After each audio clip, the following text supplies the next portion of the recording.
Welcome, everybody, to the latest edition of the Bullpen with Adam the Bull, brought to you by Bet Rivers. On today's podcast, a lot to get to. The Browns have a new offensive coordinator. We have a new Super Bowl set up, and an old friend comes back to Cleveland. That's all on this edition of the Bullpen with Adam the Bull, brought to you by Bet Rivers. You're watching Adam the Bull on the Bet Rivers Network. All right. We are now down to the final football game of the year, my friends. Yes, my friends. I'm Jim Nance, my friends. We'll get into how awful Tony Romo is. We'll get into Championship Sunday and look ahead to the Super Bowl. Plus, the Guardians did something. It may not help them win, but at least it's a cool move. That all a little bit later. But we begin with the big news involving the Browns, and that's late last night, Sunday night. In fact, during the playoffs, during the playoff games, there was a report the Browns didn't announce it. Browns haven't announced any of their coaching hires yet officially. But last night, report coming out that from multiple sources that Ken Dorsey, the former Cleveland Browns quarterback, was being hired by the Browns as their offensive coordinator. Ken Dorsey is one of the names that we've talked about over the past week or so since the Browns moved on from Alex Van Pelt.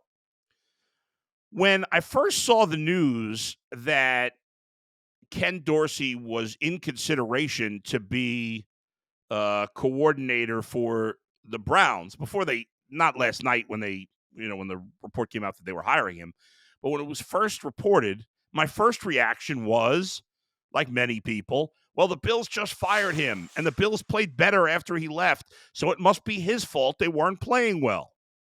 Well, it's never that simple. I should know better. We all should know better, but we don't. You have your immediate reaction. Does Ken Dorsey being the Browns offensive coordinator excite me? Not really. Does Ken Dorsey being the Browns offensive coordinator get me pumped and ready to go? No, not really. But when you do a deeper look into Ken Dorsey here, I think there are reasons that make sense as to why the Browns decided to go in this direction. First of all, if you really look into the numbers of the Bills' offense before and after Ken Dorsey, in a lot of ways, the offense wasn't better. The biggest difference between the Bills' offense in that, I think there was a 6-game stretch where they played terribly, which eventually led to his firing, and how they played after. The biggest difference is Josh Allen stopped turning the ball over. The truth is, and probably Josh Allen would tell you this, because Josh Allen was a big supporter of Ken Dorsey. Not that he doesn't like Joe Brady, who took over as the interim offensive coordinator and, coincidentally or not, was named the permanent offensive coordinator of the Bills yesterday as well. But the difference with Josh Allen, that he didn't play well enough. During that stretch, he wasn't playing well enough. Ken Dorsey deserves some of the blame. When things go poorly, it's rarely one person at fault. We as a society, we as a media are as guilty of this as anybody. We want to find someone to blame, but the reality is there's a lot of blame to go around. And some of that blame belongs at the doorstep of Ken Dorsey, no doubt about it. If your best player that you're in charge of is not playing well, some of that is your fault, at least on some level. You don't get a pass. If you get no blame for him struggling, then you get no credit for him playing well. I think it's pretty simple. But Ken Dorsey has done some good things in Buffalo and has done some good things, period, in the league. Of course, Ken Dorsey started as a quarterback, was a great, successful quarterback at Miami University, lost to my good friend Dustin Fox and the Buckeyes, the national championship, of course. As a player, he started his career as a 7th-round pick, played for the 49ers before coming to the Browns for a few years, and that would eventually be the end of his NFL career. Did go play in the CFL briefly.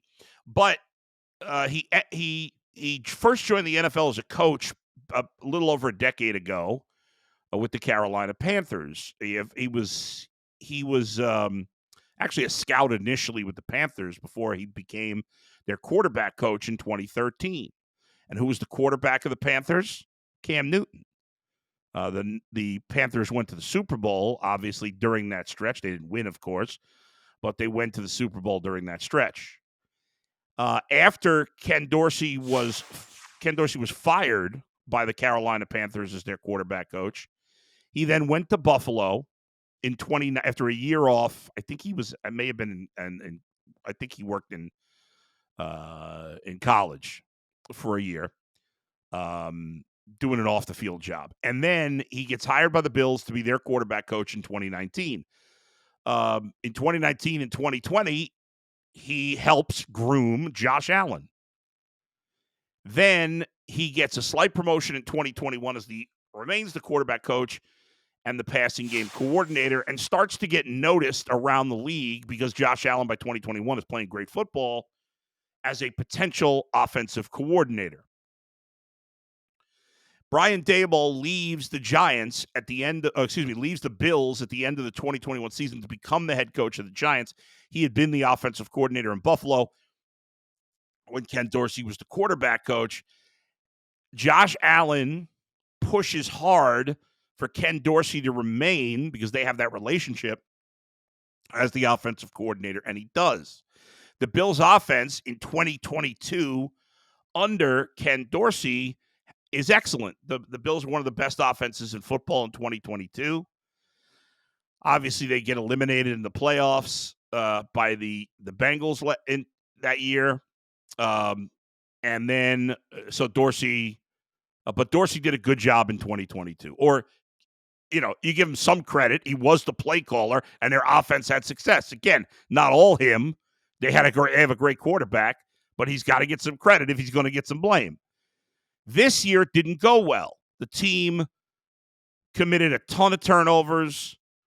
There seemed to be an issue in terms of getting Stephon Diggs the ball. Some of that on Ken Dorsey, some of that on Josh Allen.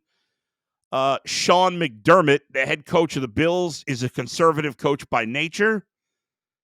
The Bills were throwing the ball a lot. I think he wanted an offensive coordinator that was going to throw the ball or run the ball more. And under Joe Brady, they did run the ball more, and they ran it well. But if you look at the some of the efficiency stats and the advanced stats on the Bills' offense with Ken Dorsey and after, it's actually pretty much the same. In fact, in some areas, the defense did worse. The biggest difference was that Josh Allen stopped turning over the ball. How much of a factor was Ken Dorsey and eventually Joe Brady in the turnovers? I don't know. Probably not a ton, either good or bad. But the bottom line is the Bills did score a lot more points. Not a lot more. They scored more points in those last bunch of games, but that's because Josh Allen was not turning the ball over as much.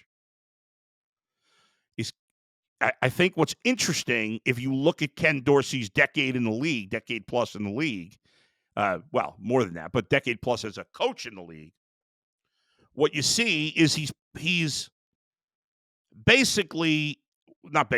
his two starting quarterbacks, when he's been a quarterback coach or a offensive coordinator in this league, have been guys who do something very similar to Browns quarterback Deshaun Watson.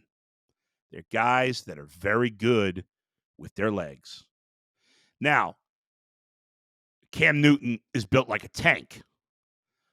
Josh Allen is built like a tank. Deshaun Watson obviously is not a big monster like those guys physically, but in terms of their ability to be athletic, in terms of their ability to use their legs both to run and to get out of the pocket or move within the pocket, there are similarities there between Deshaun Watson, Cam Newton, and Josh Allen. Whether that had anything to do with the Browns hiring Ken Dorsey, I don't know. It seems pretty obvious that might be a reason, a factor here. But obviously, I don't know. I don't know behind the scenes of what's going on and why they hired the guy. I'm just putting the puzzle pieces together, and that seems to make some sense. Now, the next question, of course, becomes who is going to call plays on the offense? The Browns have now hired a offensive coordinator who does have experience calling plays. But you could say the same about Alex Van Pelt. He had experience calling plays also, and he didn't call the plays. In my mind, it's very simple. That decision should be made by Kevin Stefanski. If Kevin Stefanski thinks it's better for the team for Ken Dorsey to call plays, then I'm on board. If Kevin Stefanski believes it's better for him to call plays, which looking from the outside in seems pretty obvious because he's done an excellent job calling plays, then he should do it. The only beef I will have here is if, again, we keep going back to this, if Kevin Stefanski's hand is forced to giving up play calling to Ken Dorsey.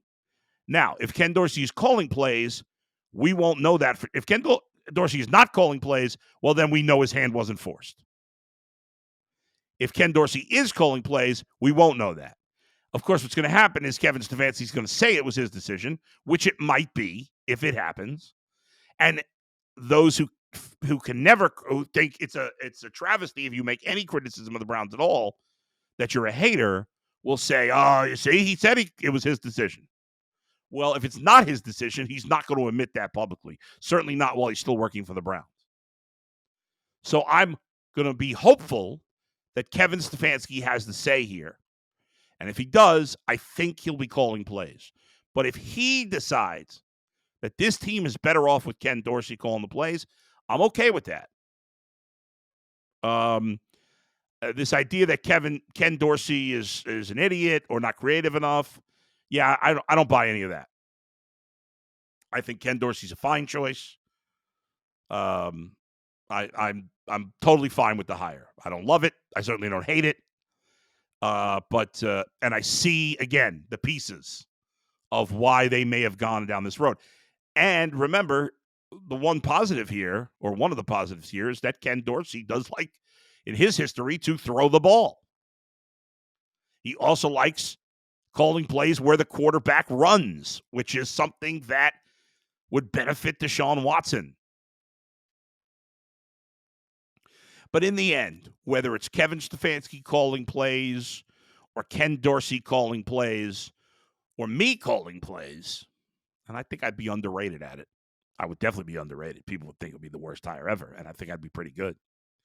But the bottom, don't use the bottom line. It's a crutch word, crutch statement. It's up to Deshaun Watson. That's it. Deshaun Watson, if he could stay on the field and play at a high level, then the Browns' offense will be good. He can't stay on the field or he can't play at a high level, and the Browns won't be very good on offense. Pretty simple. All right, later, an old friend comes home. But first, I want to let you know, as we head to the big game, get extra value this football season with Bet Rivers Squares. Win up to $10,000 in bonus money. Bet $10 in same-game parlays on any game with the Squares icon to earn a square. Championship Sunday. Overall, a lot of the playoff games have been disappointing. We did have two very exciting games yesterday. Let's start with the AFC Championship game. You know, 2 Sundays ago, I picked the Bills. When we made our predictions for the playoffs, I had the Bills beating the 49ers in the playoffs. Obviously, that's not going to happen. The 49ers got there. I now have the Chiefs beating the 49ers in the playoffs. We'll get there in a minute. But a lot of interesting things about this Chiefs-Ravens game. It felt like Chiefs were in total control, but in the end, it only finishes as a touchdown game. Now, Patrick Mahomes, if you look overall, he didn't have a magnificent game. He had a magnificent first half. You look at his final numbers, 30 of 39, 241, a touchdown, no picks, 6 carries, 15 yards. Those are good. It's a good game, but not going to blow you. He didn't blow you away statistically. Chiefs didn't blow you away with their offense. They had a 17-7 lead at halftime, and that was basically the game. Ravens got the field goal late, but then that was that. The Chiefs get the killer blow with the pass down the field because they play aggressively. But And the Chiefs' defense deserves a ton of credit. This is by far, the best defense that Patrick Mahomes has played with. They're very good on all three levels. A lot of impact players. Chris Jones didn't even have a huge game. I mean, he's their best player. He didn't have a huge game, and still he was fine. I mean, he made some impact, but he didn't have this crazy game. He didn't have any sacks in the game. He had one hit for the quarterback, but he didn't have any sacks. And yet, this Chiefs defense was phenomenal. But I'm to blame too, because now I picked the Chiefs to beat the Ravens, and I was probably in the minority there. But I had the Chiefs losing to Buffalo, so I don't get credit. I thought Buffalo was going to go to the Super Bowl, but once again, and this has got to be so disheartening. I know it is for me. It's got to be for all of you. That even in a down year, and I say in air quotes, down year for the Chiefs offense, in a down year for Patrick Mahomes, where their only sure thing in the passing game was Travis Kelce. Now, Rashee Rice really came on the second half of the year. He looks like a legit receiver. Caught 8 of 9 passes for 46 yards. Obviously, Kelce had a monster. Kelce and Rice combined for 19 catches on 20 targets for 162 yards and a touchdown. Pacheco, he didn't do much on the ground. He grinded out some yardage, had the touchdown, but wasn't like he had a big game. No, outside of Kelce, nobody put up big stats for the Chiefs. But Patrick Mahomes still was the better. He was the better quarterback against the Bills. He was the better quarterback against the Ravens. And you could say, well, he didn't put up that many points. You're right. But neither did the Ravens. Lamar was lousy in this game. Patrick Mahomes was a little better than Josh Allen. He was way better than Lamar Jackson. Lamar Jackson, I thought, played a lousy game. I said he played like SHIT. I don't know why I just spelled that. Then I was like, it's a little harsh. I said he played meh. And now I'm somewhere in between. He was not good. Lamar Jackson was not good. And Lamar Jackson, by the way, 6 playoff games in his career, not including rushing, 9 touchdowns. That's okay. 9 turnovers. That's hideous. But I want to get back to Patrick Mahomes because he is so far on a level above the other quarterbacks in this league. It's crazy. I know a lot of people are getting wild saying he's the best quarterback of all time. I believe it. I'm one of those people. I think by the time he retires, he will pass Brady as the best quarterback. I've never seen anything like this. He's going to the Super Bowl again. 6 AFC Championship games, 4 trips to the Super Bowl, and a chance for a 3rd title in his first 6 seasons. Insane. You look compared to Brady, right now Brady through 6 seasons has 3 championships. Mahomes has 2. He could tie Brady there. Most of the other things statistically, Mahomes is better. I mean, we have never seen a player play like this. And this is in the down year. A down year where everything pointed. The Ravens have been kicking ass all year. The Bills' offense was cooking at the end of the season. So many good teams. So many good quarterbacks in the AFC. You could argue Lamar Jackson, Josh Allen, top 2 MVP candidates. No, Patrick Mahomes is the MVP. There is no player in the league more valuable than Patrick Mahomes. End of conversation. There's no debate. There's no discussion. He is. I thought there were times where in the last few years people say, well, maybe Josh Allen's as good, or maybe Justin Herbert, or maybe Lamar, or maybe Burrow. Earlier, maybe Watson when he was with Houston. No. None of those guys are close. None. It's Patrick Mahomes, and it's everybody else. And it sucks. It sucks. I mean, we were betting against them all year. And now they're laughing, as usual. Last laugh for the Kansas City Chiefs. Unbelievable. They opened, the Niners opened in the Super Bowl before we get to, let's get to the Niners first, and we'll go to the point spread. The Niners-Chiefs game, by the way, the pick by Lamar when they were driving, where they could have made it 17-4. It was a terrible throw, and he really gagged in this game. There's no doubt about it. Now, obviously, the Lions, speaking of gagging, completely fell apart. Niners win 34-31. Jared Goff played great in the first half. The Lions offense went completely down the tubes in the second half. The key moment in the game, obviously, third quarter. The Lions were up 24-10 in the third quarter. They had the ball. They're looking at a fourth down. So they're up 14. Let's go to the exact play here. They're up 14. End of the second quarter. Let's see. And they have a 4th and 2 at the Niner 28. We're halfway through the third. They're up 14, okay? Now, the Lions decide to go for it. Jared Goff has Josh Reynolds wide open. Not a great throw, but it hits him in the hands. Reynolds drops the ball. If he catches it, it's a first down. And who knows what happens the rest of the drive. We'll never know. But he drops the ball. It's incomplete. As soon as it's incomplete, everybody goes bananas on Twitter that Dan Campbell's an idiot and he should have kicked the field goal. Now, what makes you think he would kick the field goal there? Dan Campbell has gotten the Lions to the NFC Championship game by being the most go-for-it coach in the entire league.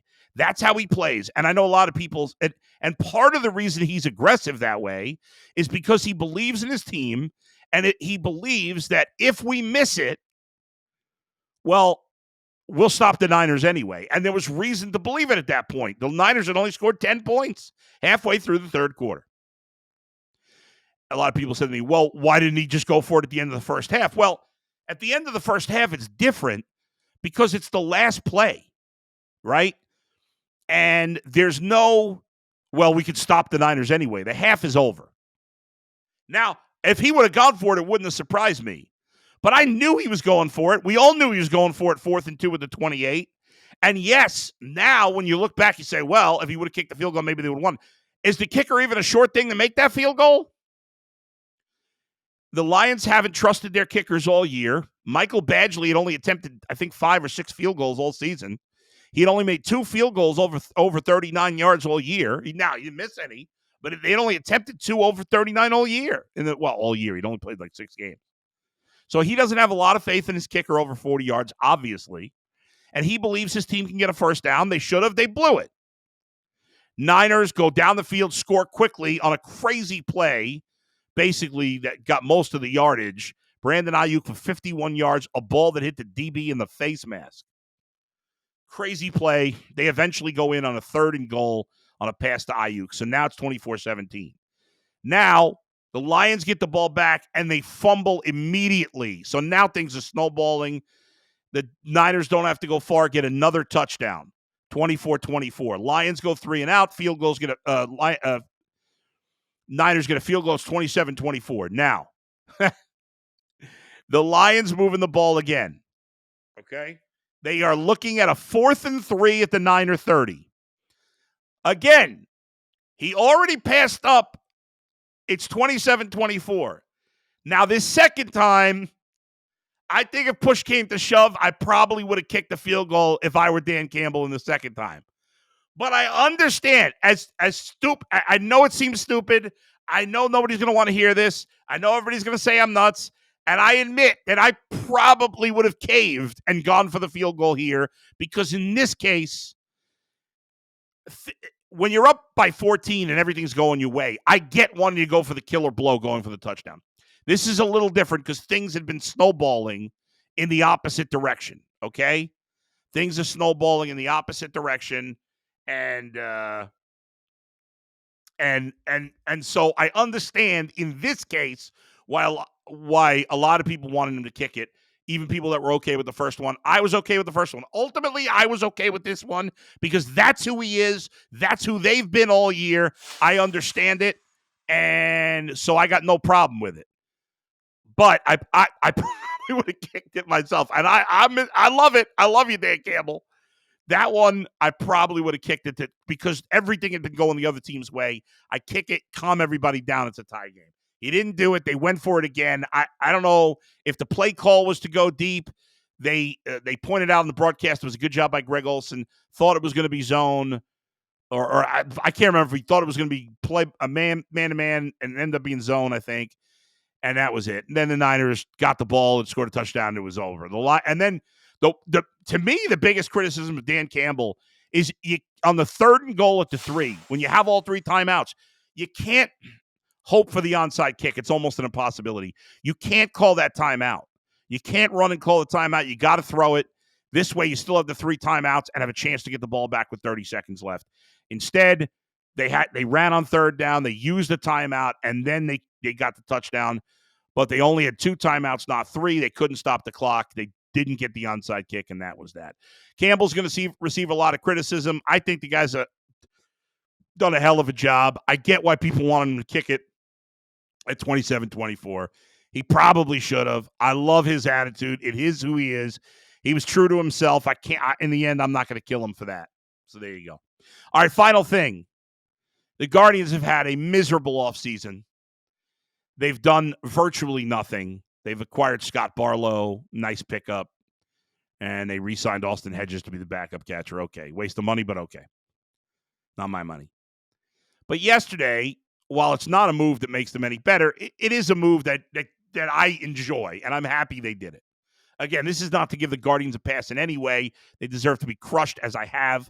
This whole offseason, they've been a major disappointment. But if you missed it, the Guardians signed Carlos Carrasco to a minor league contract. Cookie, who's been a lifelong Guardian, went to the Mets here after getting initially traded when he was in the minors to the Guardians. It'll be cool to have him back. I hope he makes the roster. I'd love to see him be able to. Maybe they could turn him into a reliever. Remember, earlier in his career, he was struggling. They moved him into the pen. He pitched really well, and that turned his career around, became an excellent starter after that. Maybe now, late in his career, they find a relief role for him. I don't know. I don't think he's got much, if anything, left in the tank, but I think it's cool that he's on the team. It's still been a pathetic offseason by the Guardians. All right, thanks to everybody for joining me as always. Thanks to Brian Monzo for producing. We'll see you next time. Where else but right here in the bullpen with Adam the Bull, brought to you by Bet Rivers. See you, everybody.